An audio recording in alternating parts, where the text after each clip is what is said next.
તુંગભદ્રા નદીના કિનારે એક બ્રાહ્મણ રહેતા હતા અને એ બ્રાહ્મણ દેવ બહુ વિદ્વાન હતા, કર્મકાંડ જ્યોતિષના જાણકાર, ભગવાનની કૃપાથી બધું હતું, પણ એમના ઘરની અંદર શેર લોટ માટીની ખામી, એટલી બધી સંપદા પડી છે, કર્મકાંડના માધ્યમથી અર્જિત કરેલી, લોકોએ એટલું બધું એમના ઉપર વિશ્વાસ મૂકીને આપ્યું છે, પણ કોઈ ખાવા વાળું નથી.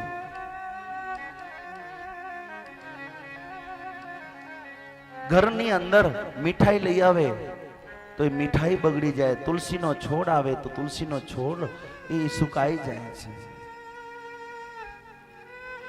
ગાય દૂધણી લઈ આવે તો ગાય દૂધ આપવાનું બંધ કરી દે. આવા અપશકનો એમને થવા લાગ્યા છે.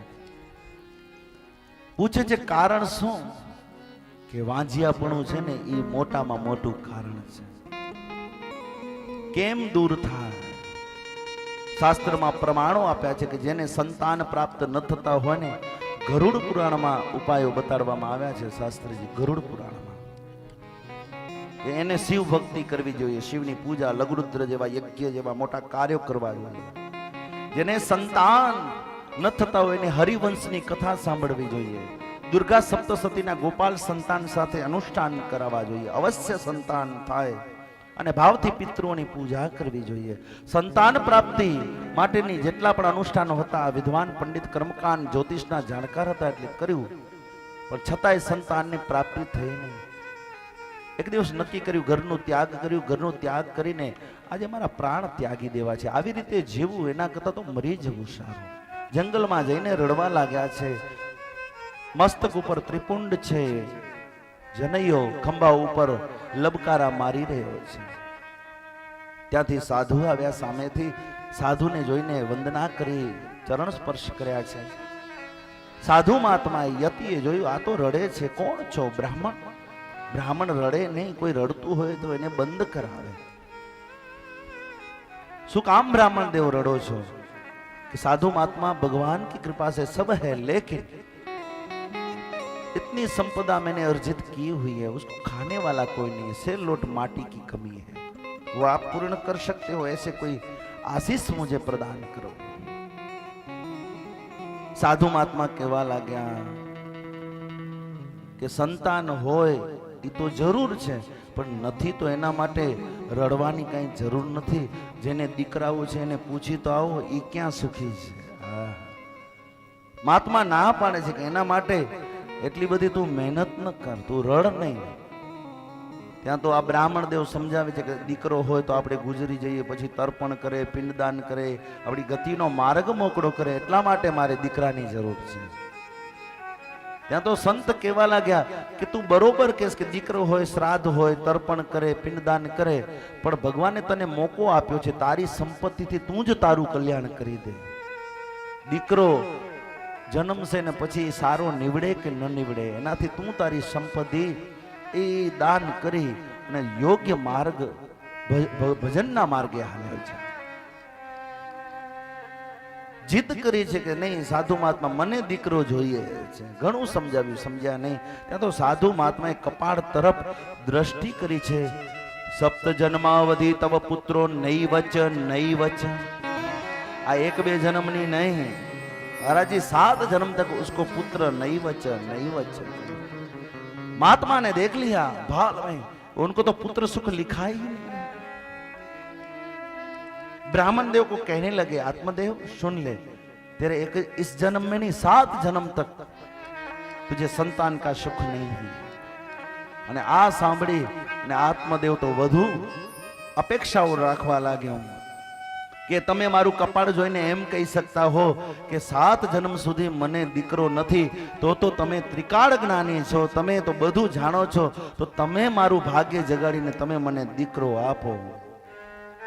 જીદ કરી અને છેલ્લું કઠોર વચન કીધું કે જો તમે મને દીકરો નહીં આપો ને તો હું બ્રાહ્મણ છું ને તમે સંત છો, હું મારું માથું પટકી પટકીને તમારી આગળ મારા પ્રાણનો ત્યાગ કરીશ, તમને બ્રહ્મ હત્યાનો પાપ લાગશે. આવા નબળા વિચારો સંત કે મારી આગળ તમે પ્રગટ ન કરો, બોલો નહીં.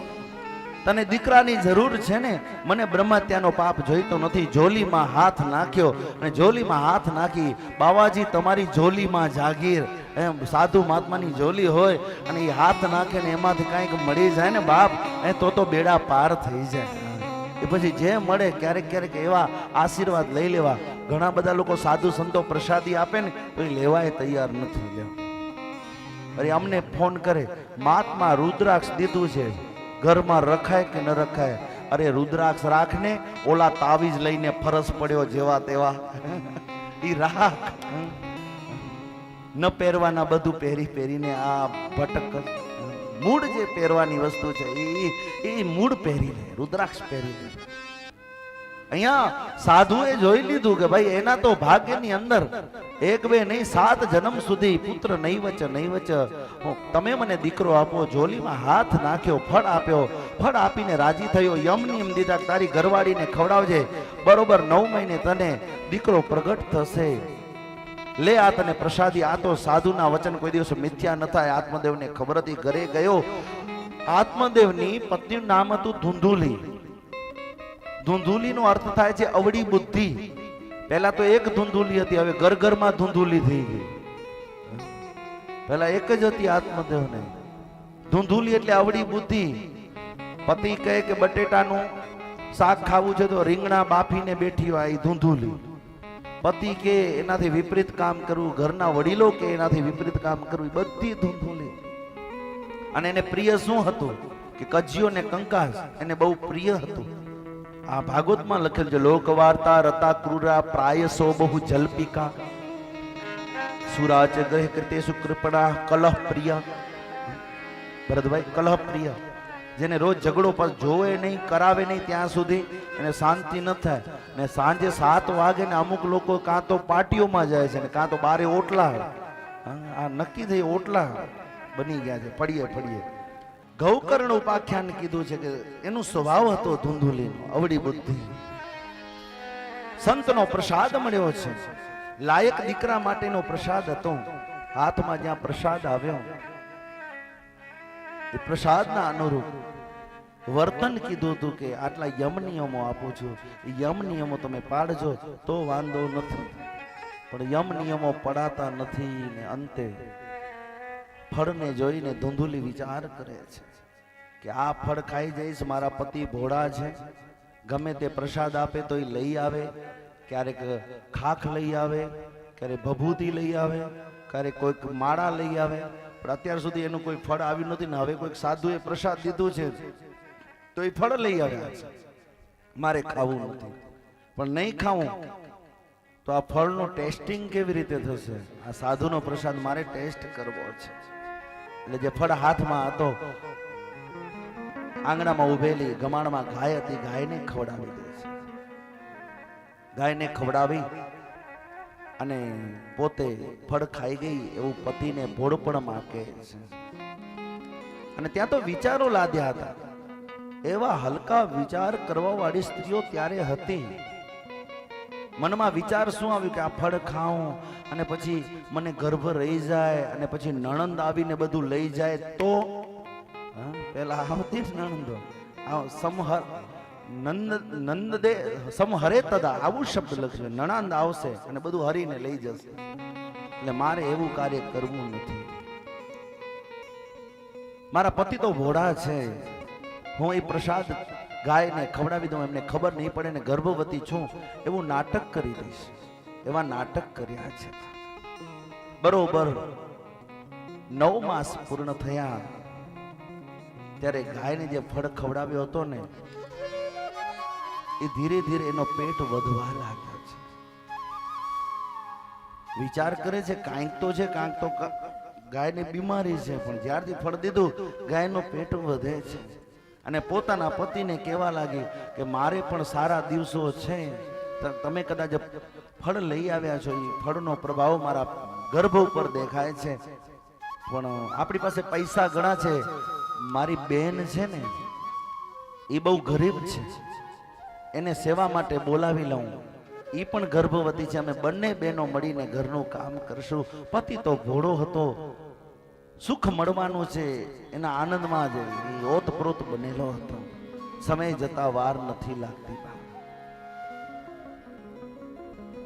બરોબર પતિને ભોળવીને જેની બેન ને બાળક આવ્યો ને પૈસા આપીને બાળક ખરીદી લીધું, વેચાતો લઈ લીધો અને કહેવા લાગ્યો કે જો આપણા ઘરે પુત્ર રત્નનો જન્મ થવા લાગ્યો. આત્મદેવ તો પુત્ર માટે થનગનકતો હતો. આવા સુંદર સમાચાર મળ્યા અને જેટલી સંપત્તિ હતી સાધુ સંતો બ્રાહ્મણો ગાયોમાં વેચવા લાગ્યા છે. આજે મારા ઘરે આનંદ ભયો હોય છે. થોડોક સમય વ્યતીત આ આત્મદેવ અને ધુંધુલીને ત્યાં દીકરાનો જન્મ થયો. બરોબર 3 મહિના પછી ગાયે પણ એક બાળકને જન્મ દીધું છે. 3 મહિના પછી ભરત શાસ્ત્રીજી સાધુનો પ્રસાદ આ ધુંધુલીએ જે ગાયને ખવડાવ્યું એ પ્રસાદના માધ્યમથી એ બાળકનો જન્મ થયો. ગાયના કુખે જન્મ થાય વાસ્તવિક એનો આકાર વાછરડાનો હોય પણ એ વાછરડાનો હતો નહીં, સંતનો પ્રસાદ હતો. આખું શરીર છે એ મનુષ્ય જેવું હતું પણ એના કાન હતા ને એ ગાય જેવા હતા. જ્યોતિષના નિયમ પ્રમાણે બંને દીકરાઓના નામકરણની વિધિ. ત્યાં તો ધુંધુલી કહેવા લાગી કે એ મુજો પુત્ર જો નામ આવું જ વેદીશ. આજે બધા ક્રેઝ હાલ્યા છે. પેલા નામ ગોર બાપા નાખતા, પછી એ હક લઈ લીધું ફઈબાએ અને ફઈબા પાસેથી ઘરની ધણિયાણી ચેતન દાદા હવે ઘરની આ ધણિયાણી અમને ફરિયાદ કરે કે મહારાજ તમે કઈ કયો ને, અમે નામને નાખીએ છીએ એટલે આ બધા લોકોને તકલીફ થાય છે. હવે નામ પાછા હવે બ્રાહ્મણ પાસેથી પરિવર્તિત થયું છે. બ્રાહ્મણોને જ પૂછવામાં આવે છે સારા દીકરાઓને. ફઈબાઓ ફરિયાદ કરે છે કે અમારો હક લઈ લીધો. મેં ફઈબાઓને કીધું તમે કોકનો લીધો તો હક તો તમારો કોક લેવાના, કોકનો જૂટવી લીધો. નામકરણની વિધિઓ થઈ છે. આત્મદેવ અને ધુંધુલીના દીકરાનું નામ ધુંધુકારી રાખવામાં આવ્યું છે. જ્યારે ગાયના પેટે જેનું જન્મ થયું છે એનું નામ ગૌકર્ણ નાખવામાં આવ્યું છે. ગૌકર્ણ મહાજ્ઞાની ધુંધુકારી મહાખલ. ગાયના કુખે જેનો જન્મ થયો, સંતના પ્રસાદીથી જેનો જન્મ થયો છે એ મહાજ્ઞાની થયા છે. અને જે વેચાતો દીકરો લીધો ધુંધુકારી મહાખલ. નાનપણથી જ એ સંસ્કારો પારણામાં દેખાઈ ગયા. હાથ પગ હલાવા લાગે, રડ્યા કરે. પછી તો સ્કૂલમાં જવા લાગ્યો, મોટો થયો, સ્કૂલમાંથી ફરિયાદો આવવા લાગી. ને ગૌકર્ણ મહારાજ સંતનો જે આશીર્વાદ હતો એ તો ગુરુકુળમાં ભણે છે. પિતાની સાથે વેદ શાસ્ત્રનો પારાયણ અધ્યયન કરે છે, સ્વાધ્યાય કરે છે. હવે મોટા થયા છે, ગામમાંથી ફરિયાદો આવવા લાગી. ગામના લોકો કે તમારો દીકરો ધુંધુકારી છે, લોકોને કુવા ઉપર લઈ જઈને ધક્કો મારી મારી નાખે છે, ચોરી ચપાટી તમામ ખોટા કામ કરે છે જે બ્રાહ્મણને શોભે નહીં એવા. આત્મદેવને રડવું આવે છે. હવે તો મદિરા પાન ઇત્યાદિ જેવા કાર્યો કરવા લાગ્યો છે. મદિરા પાન કરીને એક દિવસ આત્મદેવને માર માર્યો એટલે પિતાજી રડવા લાગ્યા છે. પિતાને કહે છે મને જુગાર રમવું છે, પૈસા આપો. પિતા કે જેટલી સંપત્તિ હતી એ તો મેં તને લૂંટાવી દીધી, હવે મારી પાસે કમાવાની શક્તિ નથી. બેટા તું મને માફ કર. માફ નથી કરતો પણ માર મારે છે. હવે પિતા રડવા લાગ્યા છે. પિતા છે જ્ઞાની દીકરો હતો ને ગૌકર્ણ એની પાસે જાય છે. શું કરું? ત્યારે જ્ઞાની દીકરાએ કીધું હવે ઘરનો ત્યાગ કરી દેવો, જંગલમાં જઈને ભજન કરો. પિતાજી હવે ઘર તમારા માટે રહેવા લાયક નથી. હરિભક્તો આ કથા ઉપરથી બોધ લેજો.